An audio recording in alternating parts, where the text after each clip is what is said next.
Сега е 18 часот и 53 минути. Ја слушате и гледате емисијата на Македонски корени од Сиднеј со вашите доматини Бети и Јон Треновски. Почитувани, наредниве минути ги одвојуваме за разговор со нашиот и ваш гостин, а ваш денешен гостин е господин Ристо Никовски, политички аналитичар, колумнист и поранешен амбасадор на македонската дипломатија. Да го поканиме во студиото на Македонски корени, господине Никовски. Добро ви утро и добро им дојдовте на Македонски корени. Добар ден, поздрав за сите наши и во Австралија и на целиот свет. Се радувам што сум повторно со вас заедно. Добро ви утро и од мене, господине Никовски. Ви благодариме и ние се радуваме на вашето одвоено време за да го удостоите овде со нашиве слушатели и гледачи, а и нас како уредници и водители на Македонски корени. Се надеваме дека и денески имаме плодна дискусија и ќе го задржиме вниманието на сите. Се надевам и јас, добар ден и за вас, се најдобро за сите. Господине Никовски, на политичка сцена пред да се прифати францускиот предлог, се најавуваше жешко политичко лето. Дали со прифаќањето на францускиот предлог, всушност најавеното жешко политичко лето заврши пред да почне летото? И дали опозицијата можеше да направи нешто повеќе од она што го направи за време на расправата за францускиот предлог во собранието? Убава забелешка. Знаете, летото кај нас е обично празно, луѓето бегаат на одмор, а после францускиот предлог, кој беше навистина една нова наша тешка капитулација, навистина замреа некако работите, бидејќи, гледате, после поразите се збунети, тие што го овозможија калкулираат и се фалат, а во суштина нема ништо за фалење и навистина беше повеќе мирно отколку кризно и да речем напнато летото. Меѓутоа, тоа воопшто не ја менува ситуацијата, бидејќи Македонија е фрлена во еден тежок ќорсокак, фрлена е за жал со наша согласност, бидејќи така наречениот француски предлог, кој е всушност македонско-бугарско-француски, а пред се бугарски предлог, е навистина наше прифаќање дека ќе преговараме со Софија за нашето членство во Унијата, а не со Брисел. И знаете, во суштината тој така наречен француски предлог, уште посуштински е така наречениот протокол кој беше подпишан ден после тоа, или поточно записник од втората меѓувладина македонско-бугарска конференција која беше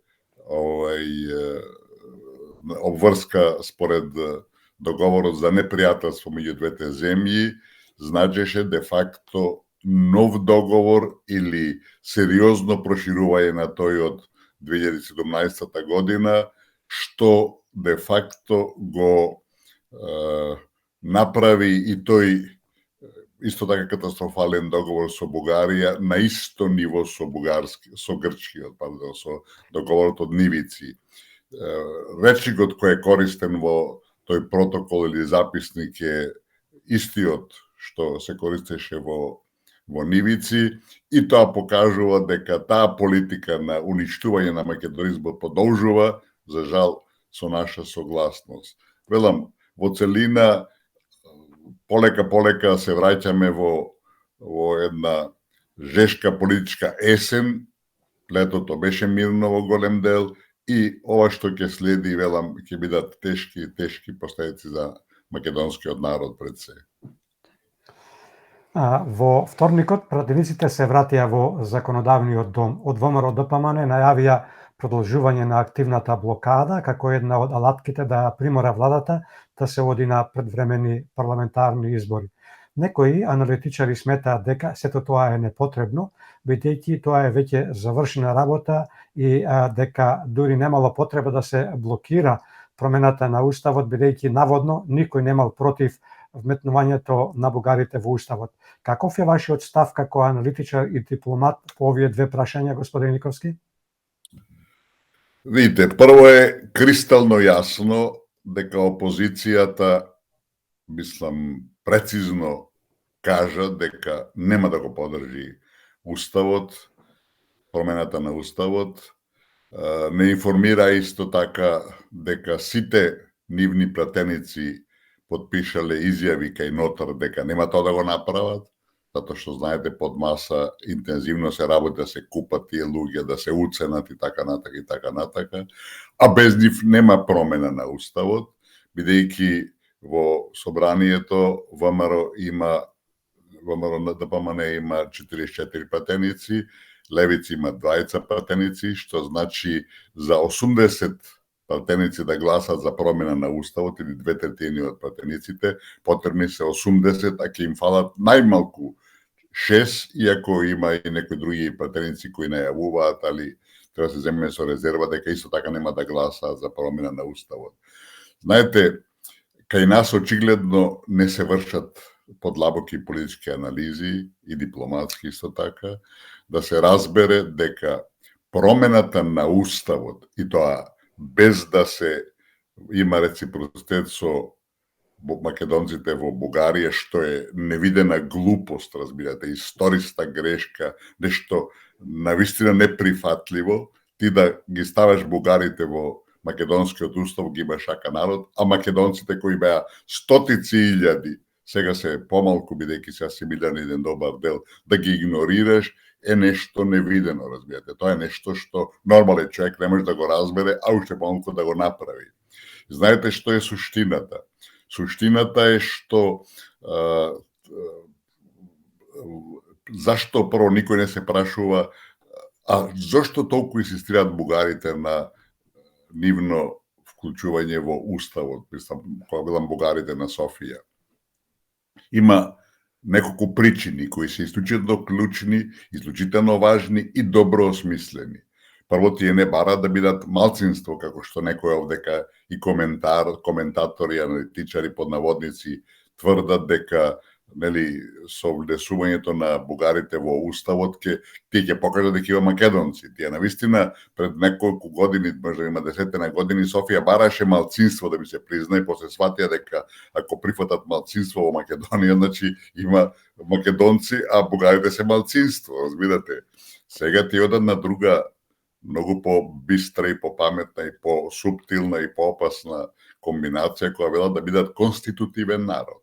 Ако тие се конститутивен народ во нашиот устав, а нашата држава е составена, че тие да бидат носители на државотворни, е создадена во 44 година.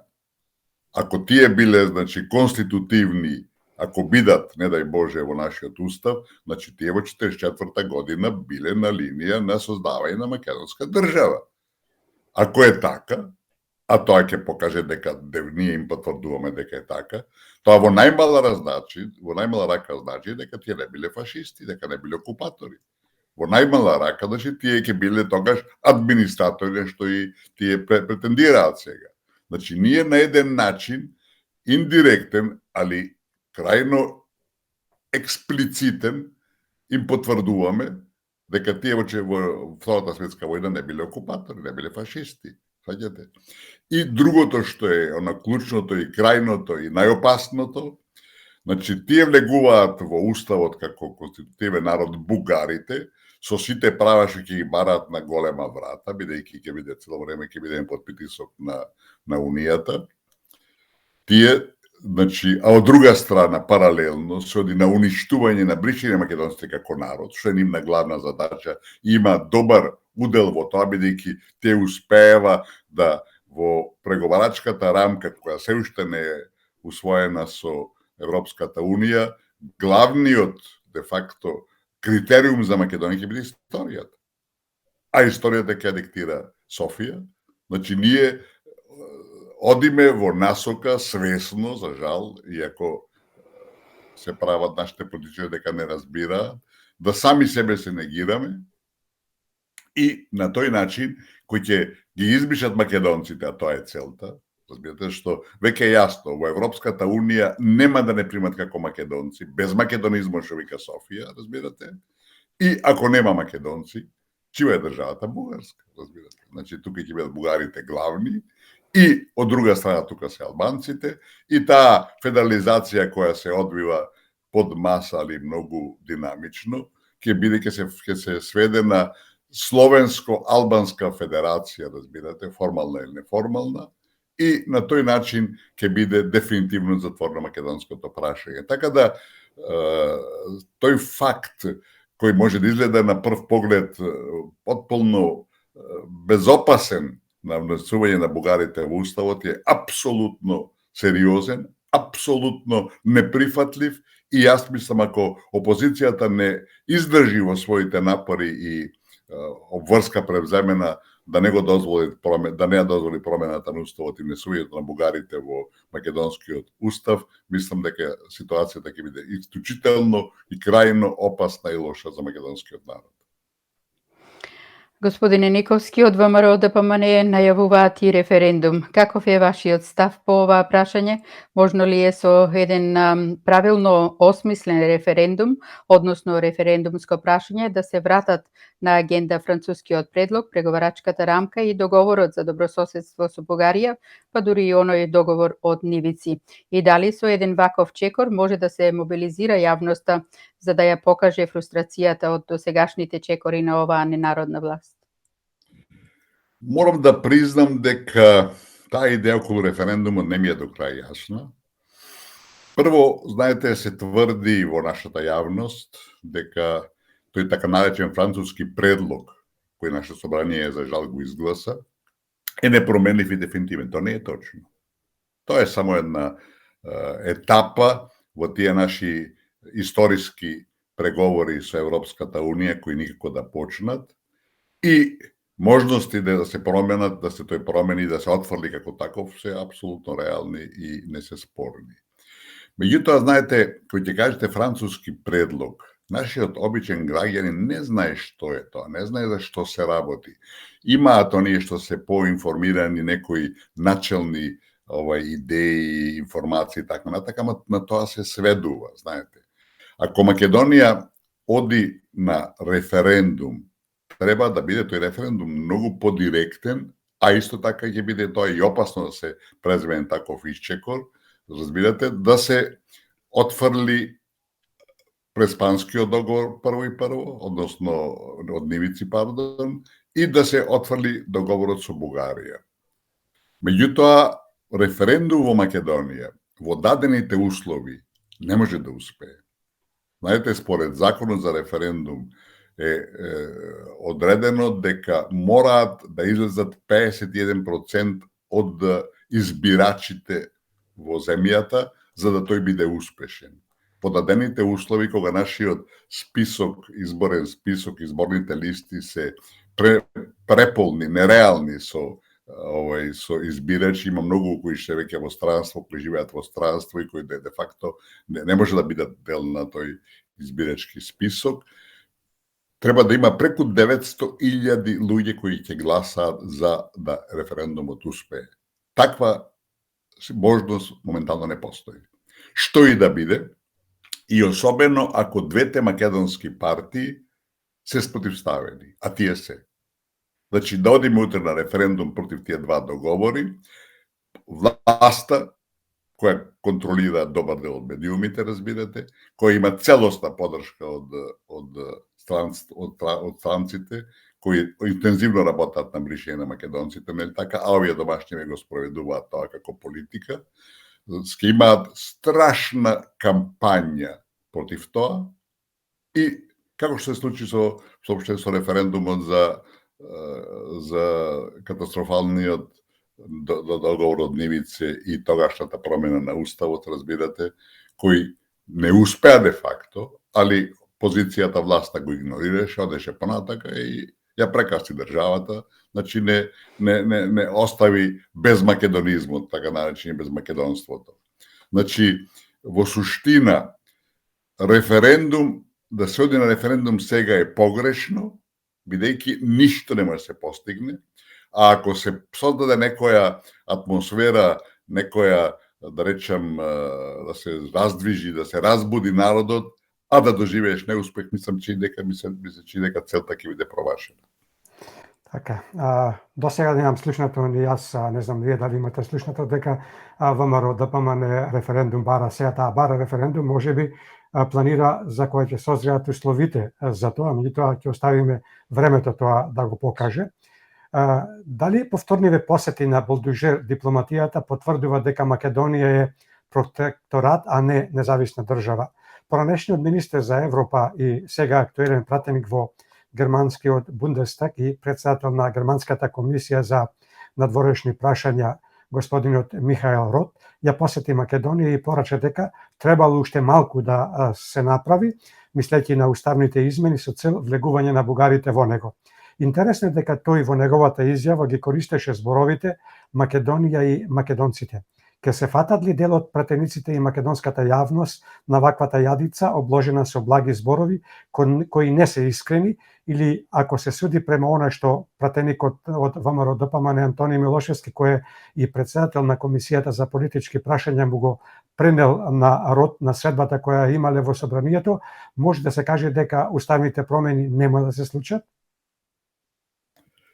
Видите, прво не треба да биде воопшто да има никаква дилема дека Рот ги брани интересите на Германија. Тој изиграва некаква улога на македонски пријател, разбирате, и како таков го третираат и така му дада големо значење, иако неговата функција сегашна не е многу висока. Важна е, мислам, меѓутоа не е многу висока. И сите тие изрази Македонија, македонци и така натака се еден блеф, страшен блеф на кој нашите паѓаат. Дојде тука премиерката европска Урсула фон дер Лајен, разбирате, и рече македонскиот јазик е ваш јазик, а па чив е? Наш е, разбирате. Тоа ништо не значи. И та не се обврза дека македонскиот јазик ќе биде и ќе влезе во Европската унија. Рече ваш јазик е. Знаете, и доби жесток аплауз со барањето, бил наш јазик, па наш е. Ние не зборуваме турски, разбирате.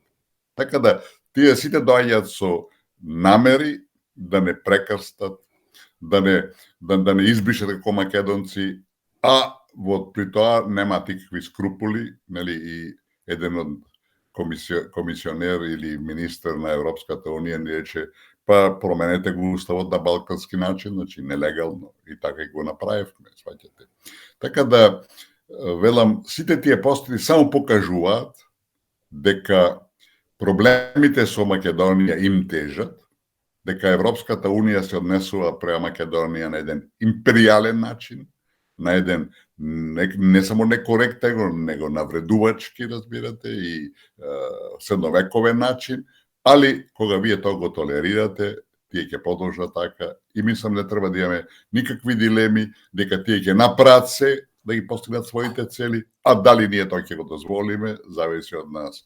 Да се потсетиме дека откако голем дел од тие државници под наводници европски, да го спомнеме само Робертсон, поранешниот генерален секретар на НАТО, од која ќе излезат од функцијата, свесни и веројатно тогаш им се враќа и совеста, ги гризе совеста, стануваат некакви наши пријатели, поддржувачи и така натака, али ми се чини Робертсон, а и некои други ни го имаат речено, откако ги сменија функциите, рекоа, точно е, рече, дека ние од вас баравме некоректни работи, неприфатливи работи, ама вика, вие ги прифатливте. Ние не ве присиливме, вика, нити ви ставивме пиштол на глава да ви ги прифатите. Вие ги прифатливте, вика. Така да одговорноста е ваша, не наша. И тоа се повторува сега по кој знае кој пат, али нашите политичари како да не сваќаат дека време е да се освестат и да не дозволат повеќе да не се случуваат истите тие срамни наши потези и срамни наши порази. Така, во моментов Македонија е длабоко заглавена во политичка, но и економска криза, а македонските политички партии, исто како и во минатото, немаат слух за обединување на кое постојано повикува лидерот на ВМРО ДПМН господинот Христијан Мицковски, а со цел рушење на оваа ненародна власт и формирање на власт која ќе се справи со сите предизвици. националниот интерес би требало да биде заедничкиот именител за обединување, но очигледно тоа не се случува. Према вас, која е причината за немање на слух и кој би бил факторот на обединување? Видите, јас сум напишал една колумна, да не се фалам сами од себе си и никогаш не сакам да самиот се цитирам, пред многу години, во која констатирав и мислам тоа останува за жал и денеска актуелно и не само актуелно, може би неминовно, додека не се формира една широка коалиција, нешто слично како во Германија, во која ќе бидат двете македонски партии, излезот за македонскиот народ е тежок, знаете. Кај нас таа поделеност која е историска, која само продолжува, не доведува во ситуација да сами себе се уништуваме, разбирате, да сами против себе работиме, да сами се сеќаме гранката на која седиме и сме дошле до ситуација што ВМРО-вците повеќе ги мразат СДСМ-овците отколку што се сака државата, а СДСМ-овците уште повеќе ги мразат ВМРО-вците отколку што се сака државата. И кога имате таква ситуација, кај нас е таква класична, тоа ќе продолжи и изгледите за да се излезе од овој ќорсовак се мали. Знаете, председател на државата во една негов интервју, долг интервју, рече дека тој суди, таа поделба на македонците е ненадминлива и дека тој со тоа се согласува де факто, разбирате. А по моје длабоко убедување си напишав одговор на тоа негов интервју, дека основна улога на председател на државата е макар 50% од своето работно време да го посвети на барање на излез од таа поделба, затоа што, како што гледаме, таа поделба не носи во еден длабок амбис, во едно неповратно уништување на македонизмот и на македонците. Значи, треба пола најмалку своето работно време да го посветува барајќи излез од таа ситуација, формирајќи штабови, формирајќи комисии, формирајќи тркалезни маси, организирајќи, разбирате, барајќи странски експерти да ни помогнат. Затоа што ако вака продолжиме, алот што велат во ресен, алот ни е во калот. Поделени, знаете, најстарото дипломатско правило е подели па владеј, divide et impera, разбирате. Значи, тоа што ни го прават на странците, а ни го прават на еден совршен начин, води во уништување на македонизмот. И тоа е цел, за жал, од распадот на Југославија, тоа е неспорна цел и тоа на главниот светски политички фактор. И ако ние не станеме свесни на тоа и не се сочиме со тој предизвик, мислам дека тешко ќе постигнеме било каква цел. Жалосно, народот треба да се разбуди и да прави коалиција со една од политичките партии која што ќе се бори за македонските интереси. Пред некој ден пристигна и нов студен туш од германскиот канцелар Олаф Шолц, кој изјави дека Европската Унија прво треба да се реформира, па потоа да се проширува, зашто вие скоро во сите настапи повторувавте дека Македонија не ќе може да влезе во Европската Унија во следните 20 на години. Ќе ги отрисни ли оваа порага оние од власта и да престанат со распродавање на се што е македонско и да го лажат народот дека брзо ќе сме напредувале во евроинтеграциите, или е веќе касно за такво отрезнување и надежда за враќање на се што незаконски насила и без дозвола од мнозинството македонски народ и македонски граѓани го распродадоа, треба да го бараме во некоја си нова влада, која по се изгледа ќе биде предводена од ВМРО ДПМН и коалицијата?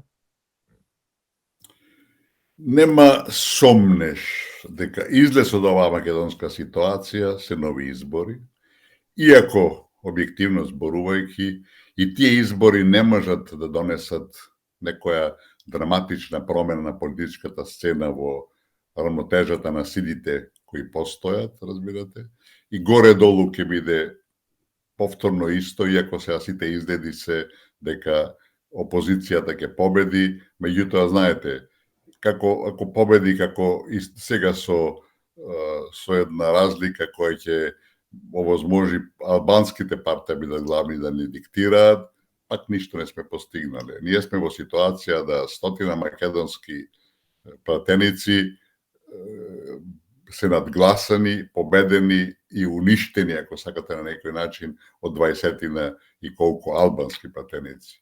Тоа е трагедијата со која живееме и која очигледно ќе продолжи.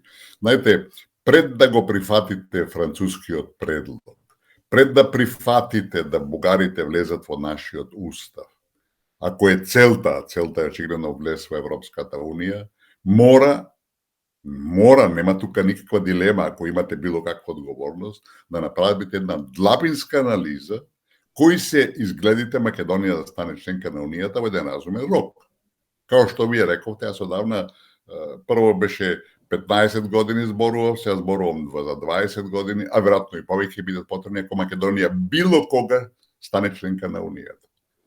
Знаете, 20 години се предлог период и за држава, не само за еден човек. Тоа се работи за нешта кои никој не може да ги гарантира. За 20 години, кој знае, може да биде светот сосема поинаков и Европската Унија да биде некоја веќе далечна историја. Иако аз не верувам, јас сум убеден дека Европската Унија ќе опстае во една или друга форма. Значи, ако вие направите анализа и согледате дека шансите да влезете во Унијата се никакви, дека 20 години е веројатно и кус период, не можете да спроведувате вакви политики, да менувате устав, да растурате држава, да го бришите македонизмот, да прифаќате тој протокол и записник од некаква измислена и нереализирана меѓувладина комисија со Бугарија, разбирате, да прифаќате че француски преглед во суштината. Ние тоа го правиме. Ова што го кажа Шолц само покажува и докажува, а тоа не е ништо ново, разбирате. Индикаторите за тоа се веќе одамна јасни и на маса, фаќате, дека Унијата нема да се проширува. Да не забораваме дека последното проширување беше во 2013 година со Хрватска, значи 9, веќе 10 години ќе биде дека нема проширување, дека Србија и Црна Гора преговара од 2012 година, значи цели 10, преку 10 години, Србија од 2014, значи преку 9 години, и немаат неков изглед. Тие се на исто ниво, горе-долу со нас, кои уште ние не сме и почнали преговорите. Иако министерот вчера, позавчера на некој форум во Брисел, на Блед во Словенија вели дека чувството дека Македонија преговара со Унијата било позитивно. Тој лаже. Еве, кажувам гласно и јасно, тој лаже. Македонија не преговара со Унијата. Македонија не ги има почнато преговорите со Унијата. Македонија одржа една меѓувладина комисија со Брисел, која беше чисто формална, и ни поставија, што никогаш друг пат не се случило, ни поставија услов, уцена, како сакате, ултиматум. Прво бугарите во уставот, после преговори. И преговарачката рамка со која може да се преговара не е прифатена, ќе биде прифатена на втората меѓувладина ситуација, која ќе дојде меѓувладина конференција, која ќе се случи само ако ги ставиме бугарите во уставот. А како што изгледа ситуација кај нас, таква можност нема. Разбирате? Така да, што направивме ние? Од блокадата на Бугарија, која и пречеше на Унијата, бидејќи Унијата беше нефункционална, разбирате, ние прифативме да блокадата биде сега наша. И ни кажуват јасно, нивниот амбасадор во Скопје, вели, скринингот почнува, а ние скрининг имавме веќе неколку, разбирате, кои исто така беа формални. Скринингот почнува, ќе трае некое време, али, Албанија ги почна преговорите, али за вие да ги почнете преговорите, вика, треба да ги ставите бугарите во уставот. Не ги ставите ли, значи вие ќе покажете дека вие самите не сакате повеќе да преговарате. Значи вие сами ги блокирате преговорите. А знаете затоа што е тоа направено? Има најмалку 3 причини. Значи, до сега Бугарија беше причина, Европската Унија блокирана, нефункционална и така натака, од тоа се го решија со нашата глупост, разбирате, што прифативме овој ултиматум и уцена за бугарите во уставот. И сега што ќе се случи? Прво рековме дека двотретинско мнозинство не може да има без опозицијата. За среќа наша голема опозицијата рече одлучно нема да ги подржи уставните промени, разбирате. Значи, утре, задутре, кога ќе излезе на виделина дека нема преговори бидејќи не е променет уставот, кој е виновен? Опозицијата. Значи, целта на тој француски предлог и на тој идиотски, ако сакате, протокол подпишан со Бугарија, има за цел да ја сатанизира нашата опозиција, бидејќи таа нели е против националистичка, како што викаат, а таа е само патриотска и се бори за она што е наше изворно и национално, кој никој не може да доведе во прашање. Значи, тоа е првата причина да се сатанизира нашата опозиција. Втората цел на таа замисла крајно непријателска према Македонија е да се издигне до максимум албанскиот фактор. Значи, да бидеме јасни, чим дојде до ситуација да промената на уставот биде услов да одиме понатака или да ги почнеме поточно преговорите, знаете, албанците ќе се кренат, ќе направат криза во државата, ќе речат ние сме за Европа, македонците се против Европа и ќе настане етничка криза, ќе стане длабока политичка криза, бидејќи и тој судар меѓу македонските партии ќе биде максимализиран тогаш, разбирате, а тоа води така во една целосна и социјална и економска, каква сакате, криза. И третиот факт зашто е тоа направено, бугарите ќе добијат максимален простор да оценуваат, да прават што сакат, бидејќи Македонија ќе биде слаба, натре конфронтирана, разбирате, и тие де факто ќе дојдат до израз со сите своји антиисториски, со сите своји небулозни, со сите безобразни, ако сакате, барања према Македонија. Така да, сето тоа што се прави, мислам, на прв поглед може да изгледа и невино, и едноставно, и просто, има своји длабоки корени. Така. И ако ние продолжиме со една ваква политика, крајот ние се знае каде. По прифаќањето на францускиот предлог, се почесто зачести употребата на северно-македонски. Пред некој ден, првиот вице-премиер Артан Груби беше наречен северно-македонски вице-премиер, овој пат од страна на Александар Сорос, кој сега ја води фондацијата Сорос. Зошто нема никакви реакции од страна на владата, но и од самиот вице-премиер Артан Груби? Видите, нашиве луѓе се залажуваат. Ако си ти дошол до ситуација да го смениш името на државата, а то не е играчка, разбирате. И еден човек го смени името, тој веќе нова личност. Ако јас утре одам и се прекасно се викам Трајче, нема врска со овој Ристо кој денеска е пред вас тук. Ние тоа го направивме со името на државата и сега сакаме све да остане по-старо. Па не може. Ние се повеќе неизбежно ќе бидеме и северно-македонци, и Северна Македонија, и Северно-македонско собрание, и Северно-македонска влада, и тоа е апсолутно неизбежно, разбирате, затоа што нашата држава се вика Северна Македонија. Дури и корејците, кои се корејци, нема меѓу разлика. И тоа е сосема друга ситуација, бидејќи државата е поделена. Тоа сме го објаснуваме дека за вашите гледачи, разбирате. Ако е државата поделена, да имаше и Јужна Македонија, тоа е сосема друга ситуација. А нема. Значи, ние сме северно-македонци и јас ви кажав и приказната пред некој време, како трнеш од Северна Европа, од Данска, Финска и така натаму, одиш на југ, кај ќе дојдеш до Северна Македонија. Тоа све ви кажува, разбирате. Значи, тоа е неизбежно.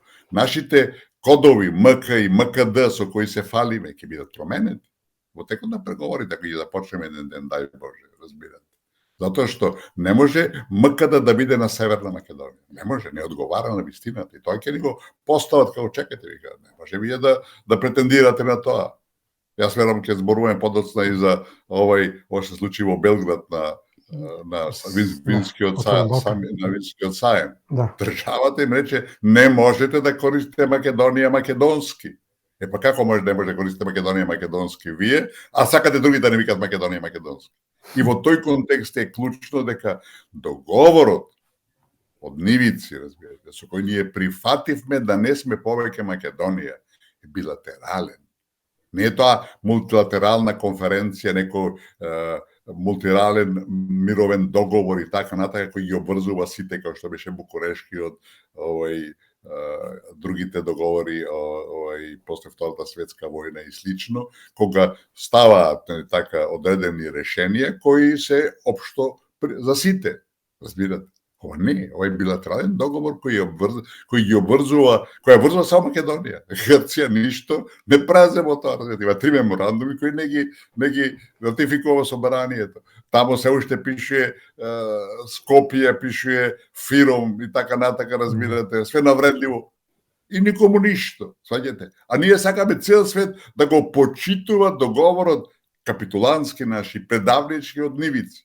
Слушайте, тоа е во најмала рака наивно и нереално. Според тоа, ние сме северномакедонци, ние сме Северна Македонија и колку тоа да го скористеше и како се вика Макрон и други така натаму. И тоа е нешто што не можеме да го избегнеме. Ние прифатиме промена на името, а сите импликации од тоа се неизбежни, ќе следат, а ние можеме да се правиме, можеме не разбираме дека нели така во нивици има формулации кои нели така ние сме биле македонци, ама не старо македонци, не антички македонци, сме биле македонци, ама само до граница и слично. Велам, тоа се све работи со кои ние се залажуваме и кои полека, ама сигурно ќе си дојат на маса кај што све, а тоа значи северномакедонци, Северна Македонија, северномакедонска влада, северномакедонско вино и се друго. Минатата сабота, шефот на македонската дипломатија, господинот Бујар Османи, имаше пресконференција на која даваше отчет за неговата работа за пола од неговиот мандат. Како ќе ја прокоментирате неговата изјава дека Македонија со францускиот предлог била спасена, односно извлечена од балканскиот вртлок? Османи додаде дека францускиот предлог бил добар, а тоа ќе го покажело времето. Османи како успех ги наведе и продлабочените односи со Грција, со Србија и Албанија, како и решението со црквата, но и прославата на Илинден во манастирот Прохор Пчински. Да почнеме од крајот, разбирате. Тоа што се случи во Прохор Пчински е само нов срам, нова навреда на Македонија и на македонците. Прво, очигледно е дека тука Вучич си имаше вмешано да црквата српска дозволи, така да ни позволи да тамо се направи некаква церемонија.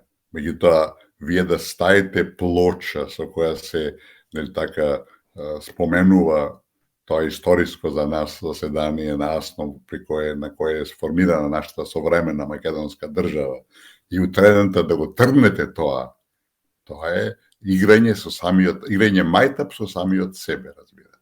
Тоа е апсолутно надвор од умот што е направено. И јас не знам, да не знаеле нашиот председател рече дека тоа било така договорено.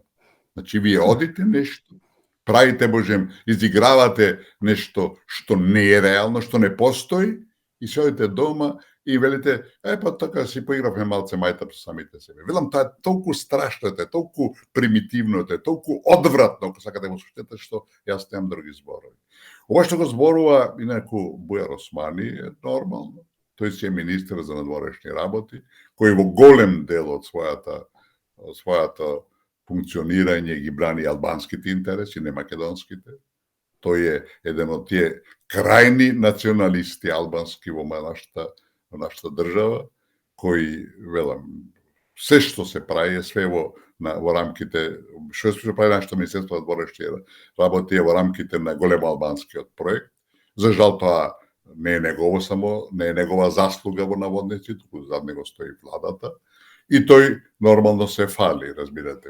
Сите тој француски предлог, протоколот што тој го потпише, разбирате, кој е де факто втор дел од договорот за непријателство со Бугарија, а тој нема никаква овластување да потпише такво нешто. И такво нешто не може да не биде ратификувано во нашиот парламент, во нашето собрание. Значи, тој е илегален документ, како што и порано имало и други, со кои сме уништувале својата сопствена држава. Така да, тој се фали, а велам, спомнам ќе повторам на форумот во Блед пред некој ден, вели, горди сме што ги почнавме преговорите, разбирате. Македонија преговорите не ги започнала. И самата Европска Унија многу, иако тие нивните функционери велат Македонија почна да преговара, миѓате мамушо или народ, разбирате. Во документите на Унијата јасно стои во Брисел првиот пат на првата меѓувладна конференција беше само првата фаза на отварањето на преговорите со Македонија. Прва фаза на отварање, а има втора фаза на која ќе биде прифатена, треба да биде прифатена и преговарачката рамка, разбирате? Зашто ако нема преговарачка рамка, има ли преговори? Нема преговори. Мислам да не одиме во подлабоко и некако по научно објаснување. Нема ли преговорачка рамка? Уште нема. Рекој ќе така се прифати на втората меѓувладна конференција, која ќе се одржи пак после промена на уставот. А како што гледаме двотретинско мнозинство нема промена на уставот и дај Боже ВМРО да обстане на таа своја позиција, значи ние сме во еден магевсан круг од кој нема излез. Зашто? Затоа што нашите политичари не знаат што прават и председателот и сите кои велат дека прифатлива е француската рамка, утредента велат дека нема тешко или нема да можеме да формираме двотретинско мнозинство во собранието за промена на уставот. А тоа е услов да преговараме и да одиме понатака. Значи вела дека е добра рамката, дека е добар францускиот предлог, ама не можеме да го реализираме. Па зашто се го прифатиле, да не кажам што. Како ги оценувате препораките на Историската комисија помеѓу Македонија и Бугарија околу измената на учебниците, како и за заедничкото чествување на 5 историски личности, цар Самуил, светите браќа Кирил и Методи, како и свети Климент? Видите, нашата Историска комисија работи политички. Тие не следат наука, не следат така она што им е нивна функција, иако во неја нема ни еден што е, например, специјалист за тој период од средниот век, така да, значи, нема квалификувани луѓе. А од друга страна, Бугарската комисија многу јасно стави до знаење дека тие работат по политички диктат и дека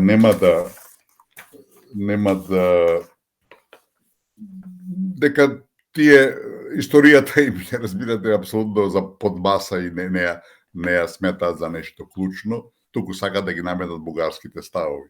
Ќе ги прочитам, сега го побарав да ги прочитам, знаете, почна кај нас една дискусија, откако се објавија тие катастрофални предлози кои ги даде кои ги прифатила нашата комисија и за цар Самуил, и за Кирил и Методи, и за Климент и Наум, разбирате, апсолутно катастрофални, неприфатливи, сваќате, тоа се тотално бугарските ставови, и еве ќе ги прочитам, и се јавија наши преку 100 историчари кои рекоа дека тоа е неприфатливо. Разбирате? Значи, овие се 6 души, од кои еден албанец, кој нема врска со историјата македонска, за некакви албански прашања е специјалист, што е саботажа, тоа го постави него, Бујар Османи го постави во него, разбирате, чиста саботажа, код 7 играчи, едниот ви е неупотреблив, знаете, во фудбалот, ако еден играч ви истучат, шансата да бидете поразени е де факто 95%. Така да и во овој случај истото.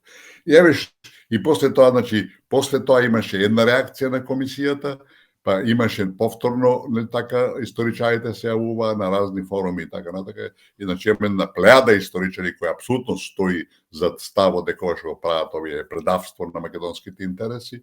И еве сега ги прочитам што изјави по вториот пат комисијата, ова е нивна изјава, целата имам, сега ги прочитам делот што е клучен. Велат од комисијата наша: ние веруваме дека науката и историјата треба да бидат во функција на мирот и помирувањето. Тие веруваат историчари, значи науката и историјата во име да бидат функција на мирот и помирувањето. Тоа е улога на политичарите, не е улога на научниците, разбирате. Улога на научниците да бараат факти и да докажуваат историски истини значи да бидат во функција на мирот и помирувањето, и не мислиме дека државите треба да им кажуваат на научниците како да го толкуваат минатото. А токму тоа тие го прават. разбирате. Значи, самите се негираат и покажуваат дека си играат мајтап со нас, разбирате. Али чекайте, крајното, најважното тек доаѓа.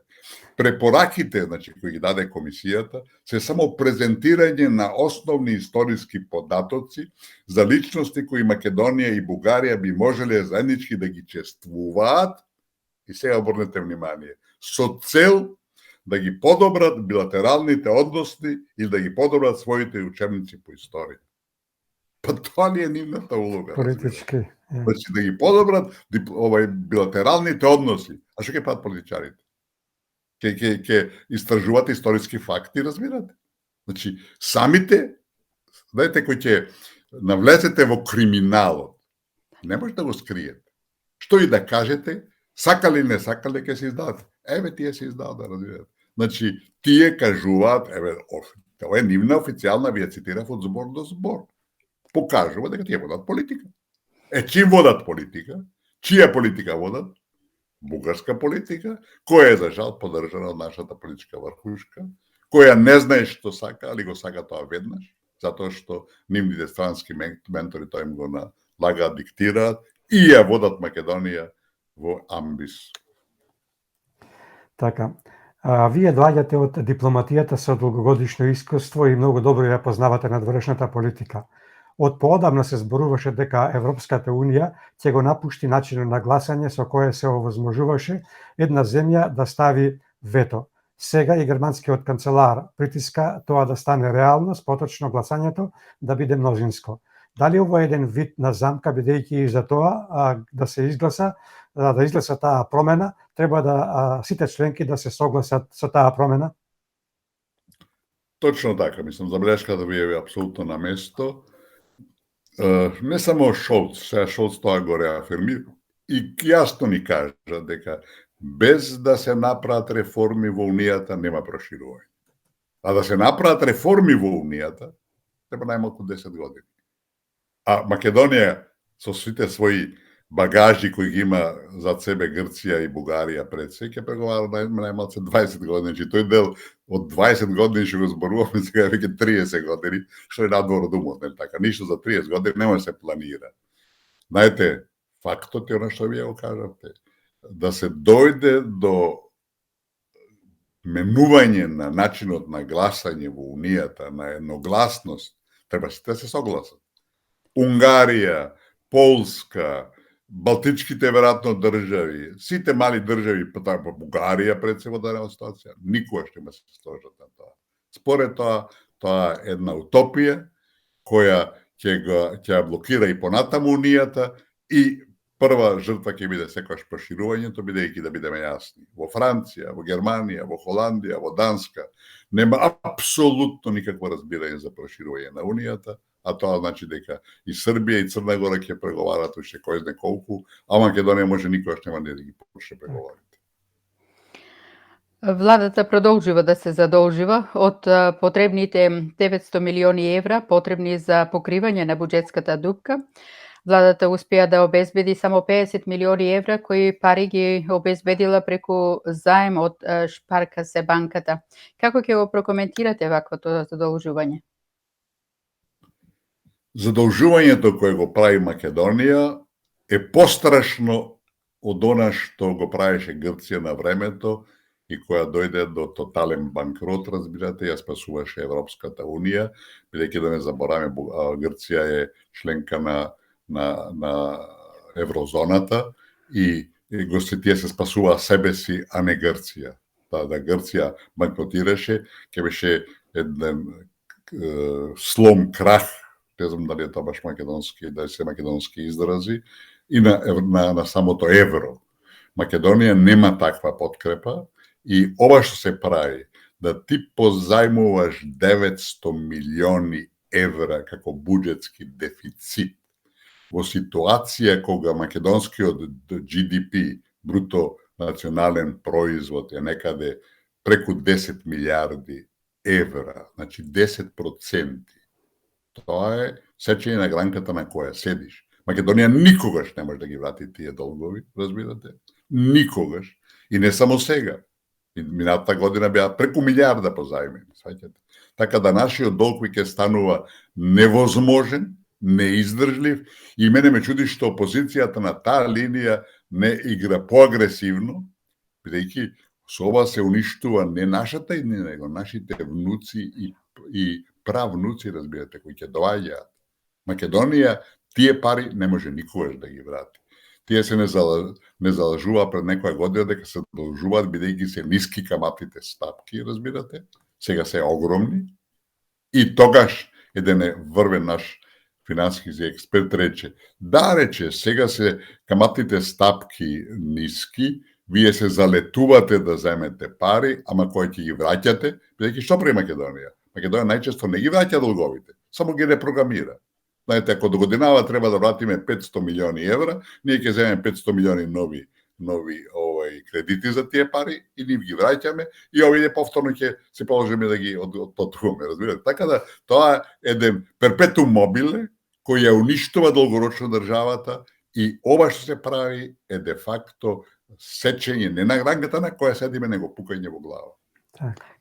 Пред некој ден Скопје го завати силен душ и за неполни 30 минути дел од улиците се претворија во мали езера, а поплави имаше и во куќи и трговски центри.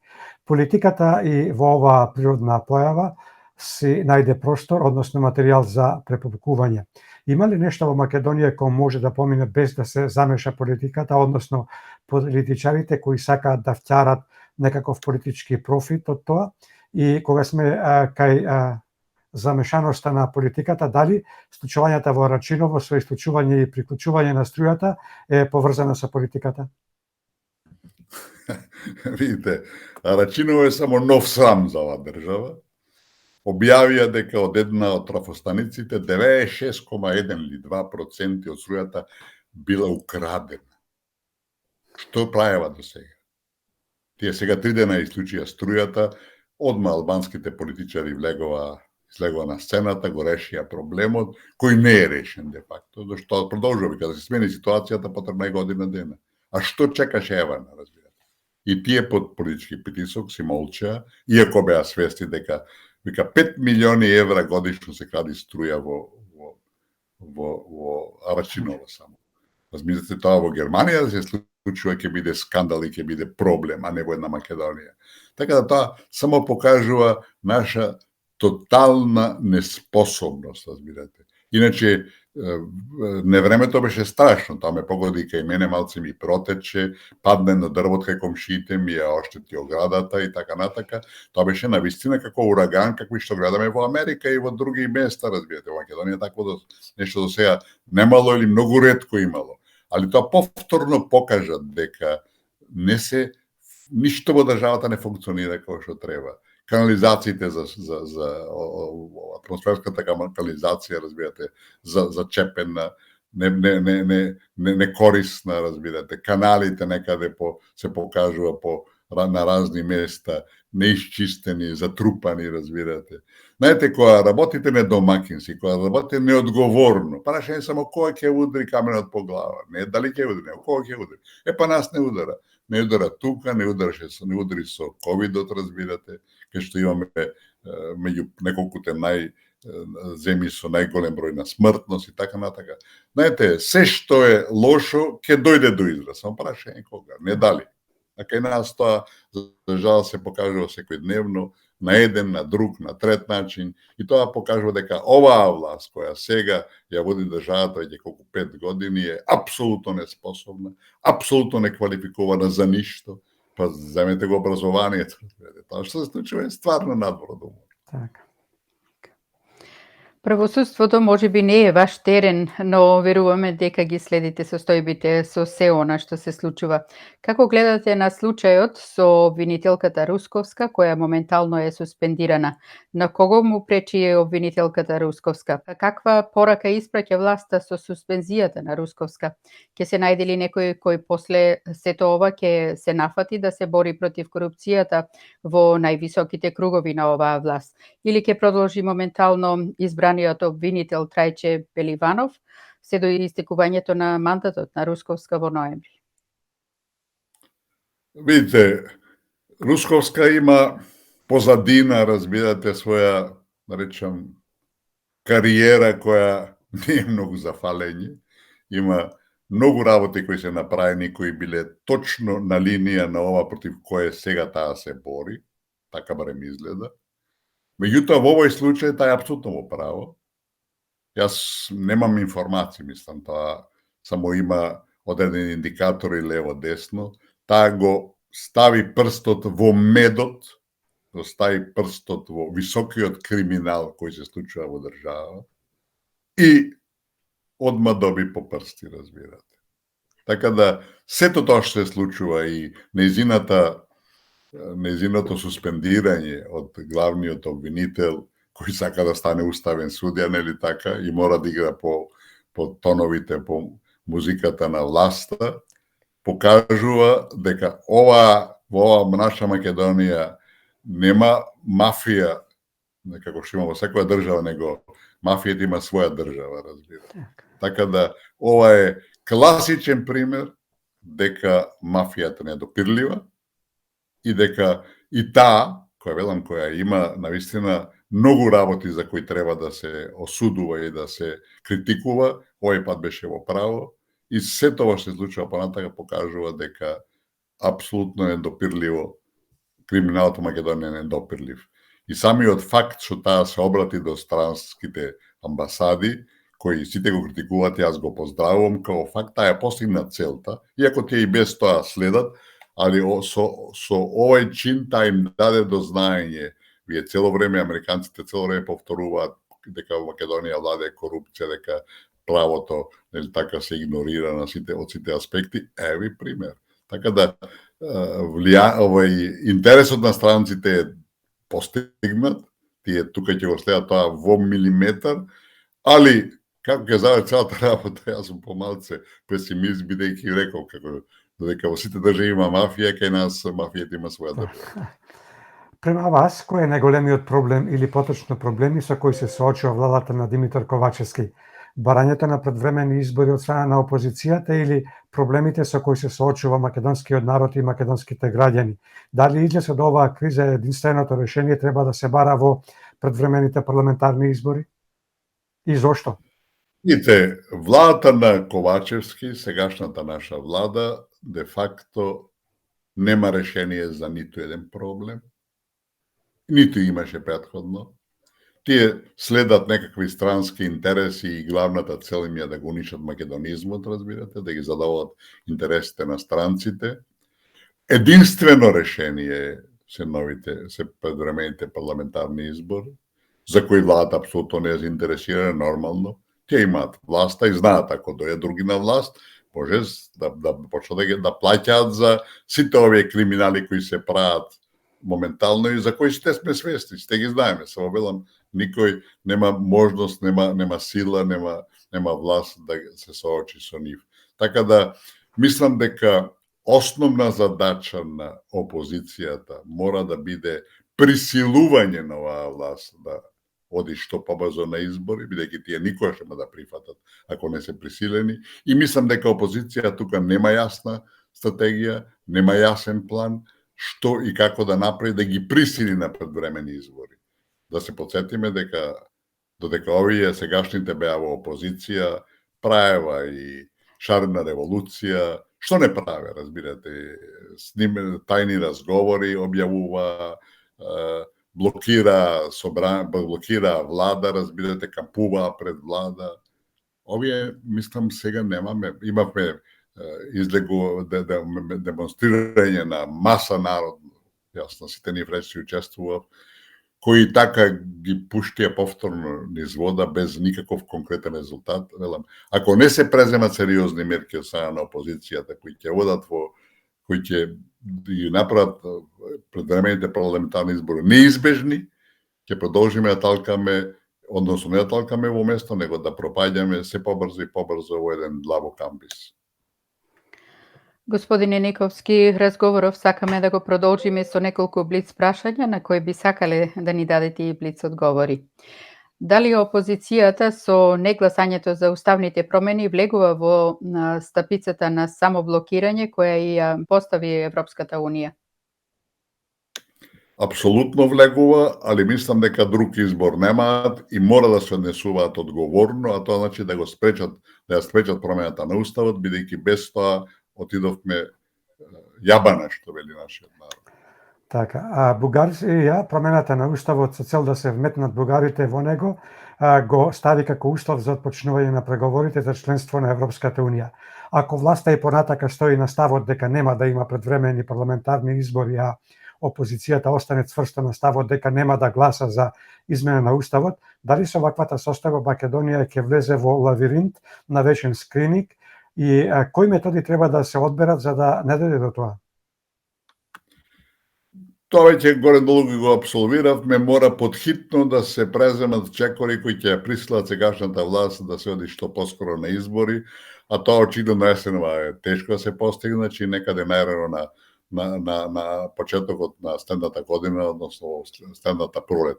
Ако не се направи тоа, мислам дека Македонија ќе затолка уште подлабоко во калта. Дали очекувате некој од пратениците на ВМРО ДПМН сепак да подклекне на притисоците или пак да полакоми на евентуално понудени пари и да гласа за уставните измени, а со тоа да стави крај на политичката кариера на лидерот Мицковски, бидејќи тој не така одамна изјави дека ако некој од пратениците на ВМРО ДПМН гласа за уставните измени, тој ќе ја напушти политиката. Притисоците ќе бидат огромни и мислам дека најпрецизно кажано Мицковски рече ако дојде до промена на уставот, не ако еден или двајца гласат, бидејќи како што претходно објасневме, најмалку 6 им фалат моментално за да имаат 80 пратеници и 2/3, а веројатно јас мислам дека ќе се освестат макар еден двајца Трајанов или некој друг, разбирате, така да ќе има 7-8 да се надеваме кои ќе бидат против. И ако се купат и успеат да купат еден или двајца, иако знаете нотарските изјави обврзуваат и тоа тешко ќе може некој да излезе од таа обврска и да прифати, очигледно мислам, дека да прифати и да покаже дека е купен, уценет и така натака и така натака. Така да мислам дека ситуацијата е таква да моментално да се постигне 2/3 од пратениците речиси невозможно. Во Белград се одржа лидерски самит на Отворен Балкан. На што беше ставен акцентот на овој самит? Се потпишаа ли некакви договори? И како ќе го оцените? Кога веќе го споменува Белград, да кажеме тоа дека вчера се одржа и самит за храна, вино и туризам под наслов Винска визија на Отворен Балкан.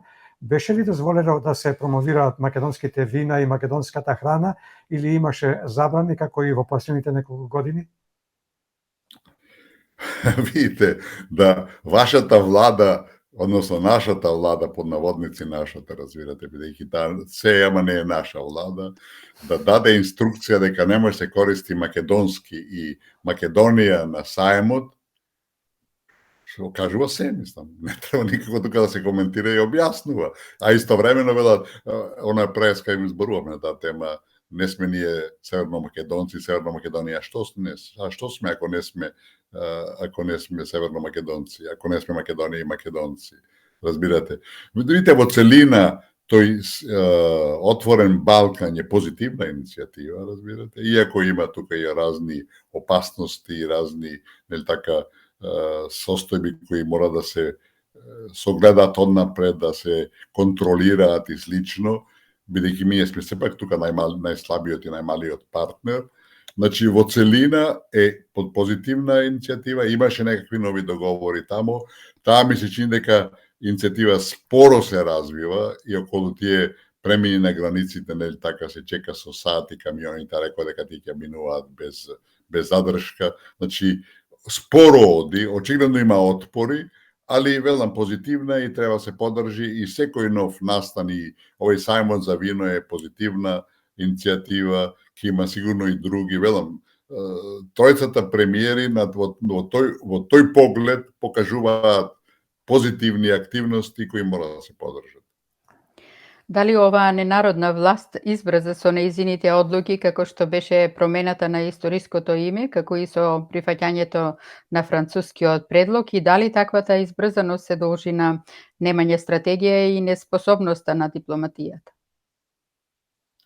И едното и другото. Апсолутно. Дипломатијата покажа дека не разбира во основата што се случува, иако мислам дека таа не е ни прашана во голема мерка, бидејќи одлуките се донесуваат на повисоко ниво и дипломатијата е сочена со веќе донесени решенија кои се надвор од умот, кои се противни на интересите на Македонија, а дека нема никаква стратегија осим за капитулација и за прифаќање и следење на интересите на странците, тоа веќе не е спорно и секој што со едно око што вика што гледа, све согледува и све му е јасно. Македонија во 2023 година ќе се задава со ОПСЕ. Шефот на македонската дипломатија, господинот Бујар Османи, во четвртокот ги најави приоритетните цели на македонското председавање. Има ли нешто корис Македонија од најавените приоритетни цели кои ги најави Османи и какви се вашите очекувања од македонското председавање со ОПСЕ во престојната 2023 година? Видите, не е ова прв пат да Македонија има одредена шанса да ги пласира своите интереси, ама ние како пообичај, нели така, секоја сме поголеми католици од папата и кој ќе дојме од таква позиција, ние изиграваме веројатно, што велам, некое католичанство повисоко и од што е во Ватикан. Ќе потсетам дека пред повеќе години, сега веќе не знам тачно колку, преседававме со Советот на Европа. А Советот на Европа е клучен фактор во Европа и во светот, ако сакате, за човековите права.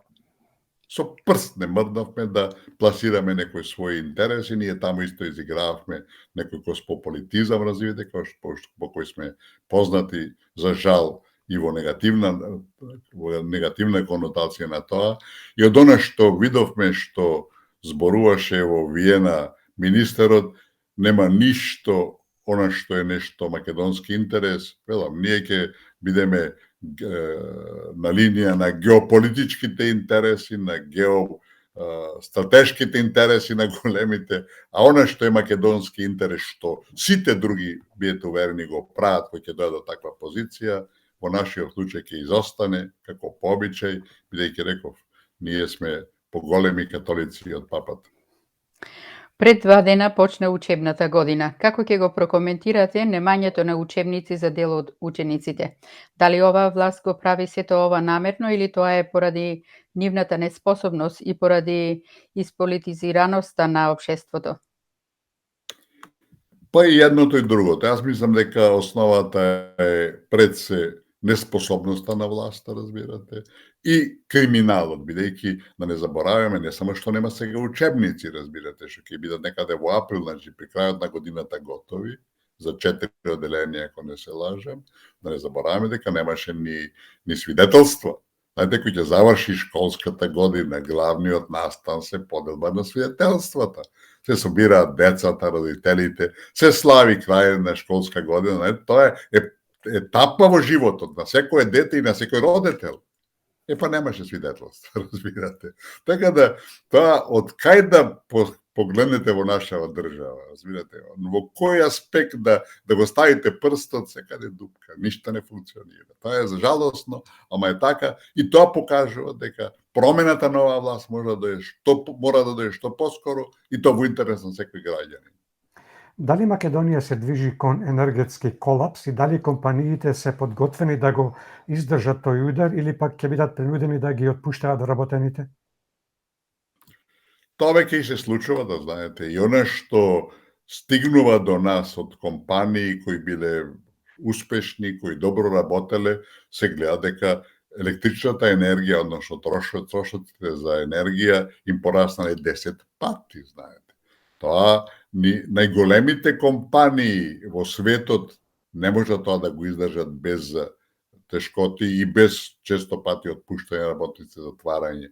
Така да и сега она што се навестува дека превзема државата, мислам дека е апсолутно несоодветно, апсолутно недоволно и дека таа енергетска криза ќе има сериозни последици врз вкопниот развој на Македонија и дека со времето, како што поминува, се повеќе и повеќе ќе му отпуштени работници и затворени компании.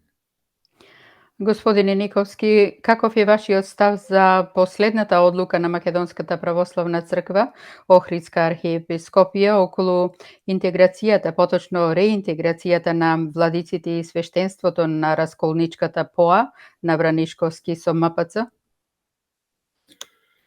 Видите, тоа што се случува во Македонската православна црква е по многу што неприфатливо. Последниот случај беше признавањето, односно прифаќањето на Руската православна црква на Македонската православна црква, чи со потполно целосно име и така натака, кој нашиот синот прво чекаше време да го поздрави, разбирате, и го поздрави со пола уста го поздрави.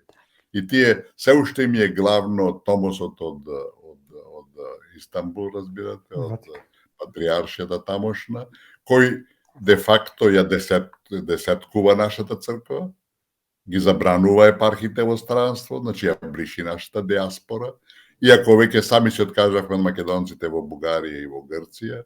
Ако сега Истанбул или царинат или Стамбул ни ги избриши и диаспората, ако нема таму македонци, не може не овдека да има.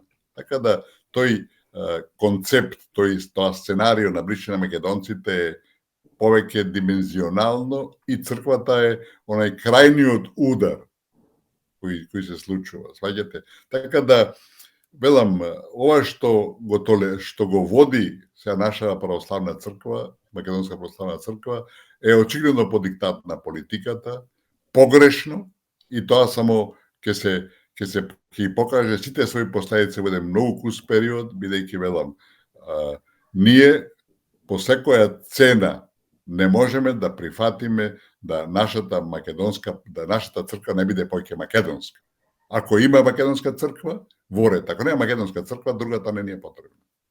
Господине Никовски, сосема за крај, приметивме има доста прашања од наши слушатели и гледачи. Меѓутоа, овој гледач од Мелбурн се јавува, Владимир. Во неколку ваши интервјуа имаше поставувано прашање и никогаш не успеале да му ги поставиме, па ред е барем нему да го видите ова прашање. Дали ќе успеам, не знам. Не знам дали не излезе сигурно на екранот. Тој вели, од кога требаше да постане северна? Така ми се чини дека пишува. Само уште еднаш да прочитам. Од кога требаше да се вика северна? Мисли на Македонија. Видите, тоа почна да се одма после прифаќањето, ратификацијата на договорот од Нивици во собранието, Македонија си го промени името, бидејќи, односно после промената и ратификацијата и промената на уставот. Чим се промени уставот, државата го смена своето име. Тоа е историска македонска грешка, бидејќи ако е државата Северна Македонија, она што веќе претходно го објаснувавме, ние сме северно-македонци, нема веќе македонци, разбирате. Се бриши македонскиот национален код на еден груп, директен, апсолутен начин и наша задача останува, а јас мислам дека тоа ќе го направиме еден ден, може би и подоцна, али ќе го направиме во секој случај, да ги откажеме и договорот од Нивици, и договорот со Бугарија, бидејќи продолжувањето на таа политика на капитулации не води во ќорсогак, не води во амбисот, води до бришење, до разнебитување на македонците, а тоа нема да се дозволи. Прашање само на време кога ќе се јави нов лидер, кој ќе се јави нова една политичка власт, која сето тоа ќе почне да го менува постепено, бидејќи реков целиот свет стои за тоа. Македонија со прифаќањето на таквите порази, на таквите понижувања, им даде за право на тие што тоа од нас го бара, и знаете, назад секојаш е тешко да се врати.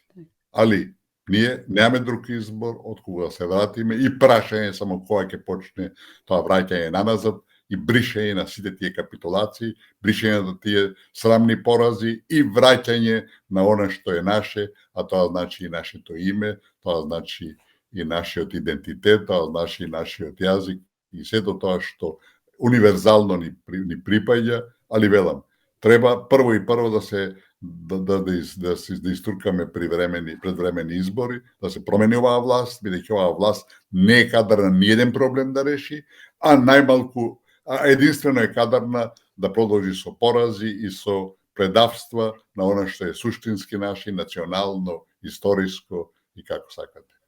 Мислам, оптимизмот мора да остане. Ова све што го зборуваме е негативно, меѓутоа, знаете, после секоја бура, ние сме во една тешка бура, во едно тешко торнадо, сепак доаѓа сонце и тоа сонце ќе дојде за Македонија и за македонците, ама ние треба да се избориме. А можеме да се избориме само со нова власт, со нови луѓе, со нови лидери, кои нема да продолжат со ваквите неприфатливи политики. И со многу слога. Господине Никовски, ви благодариме што зедовте учество во Македонски корени. Имајте си убав викенд, чувајте се, пријатно, до слушање и скоро довидување. Ми беше задоволство, поздрав на сите каде и да се, и нека сите размислуваат и секој нека направи и минимален исчекор што може во одбрана на македонизмот, бидејќи тоа е сериозна загроза.